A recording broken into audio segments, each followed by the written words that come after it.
Today we're having a conversation with demographer, author and partner at KPMG, Bernard Salt, on how he feels the real estate market's going to travel in 2014. Bernard, you're here today to talk to the Property Council of Australia attendees on your outlook for this year. What are some of the points you're going to be covering today in your presentation?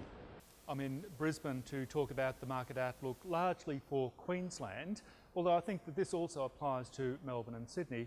I'm very optimistic about the outlook for property, construction, residential property values, if you like, in these three cities, but especially in Brisbane, largely because Brisbane has been through tough times. You should have bought in Brisbane about 2 years ago, because I think the market is now picking up pace. And the reason for my optimism is that you can see the demographics rising, interstate migration shifting from Sydney to Brisbane, if you like. More people coming to Brisbane, competing for property, is good for people that actually have property in Brisbane. In addition to that, you have low interest rates, you have a lower dollar, which means that there is more international visitors. That boosts the tourism industry. It's good for Brisbane also.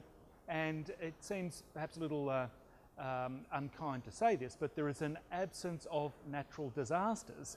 So there's no floods, there's no cyclones, and fingers crossed that will remain the case. So if you take those out of the equation, then Brisbane's next couple of years, I think, will be quite positive.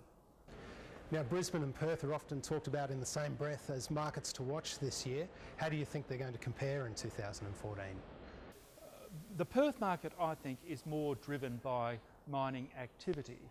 And from what I've seen, mining activity has subsided in Western Australia. Now, it may well come good over the next 2 or 3 years or so, but it does seem to be on the downward swing from the construction phase of a number of mines.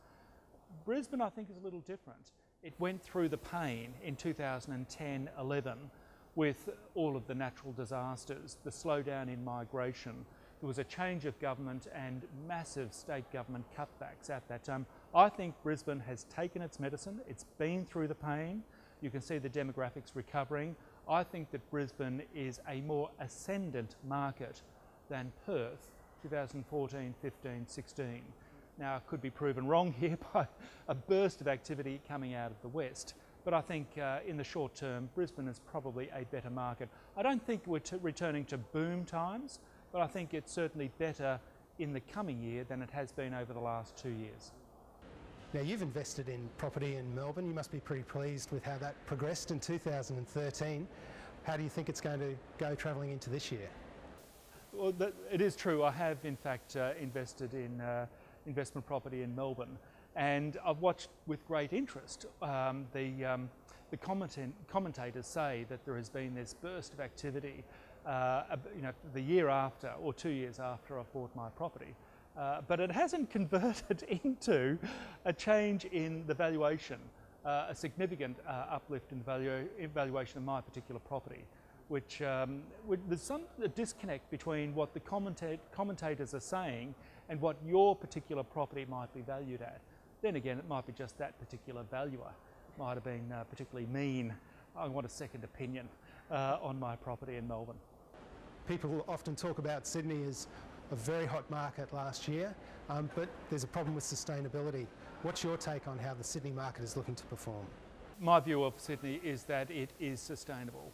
I'm a proud Melburnian, and it pains me to say this, but Sydney is Australia's global city. From the GFC onwards, 2008 onwards, Sydney took a hit. It didn't have floods, it didn't have a cyclone, but to be fair, there were administration issues with the state. And of course, all of those bonuses that underpinned the property market in the financial services sector, 2007, 2008, were taken out of the equation. I see those that recovering in the Sydney market. I see migration returning to Sydney, particularly from overseas. Sydney's hot at the moment, and it's getting hotter. I think this criticism of it not being sustainable would be fair if it was just an ordinary capital city in Australia. It's not an ordinary capital city. I wish it damn well was an ordinary capital city as a Melburnian, but it's not. It's a global city. And as the global economy recovers, then New York, London, Paris and Sydney will be swept along with that.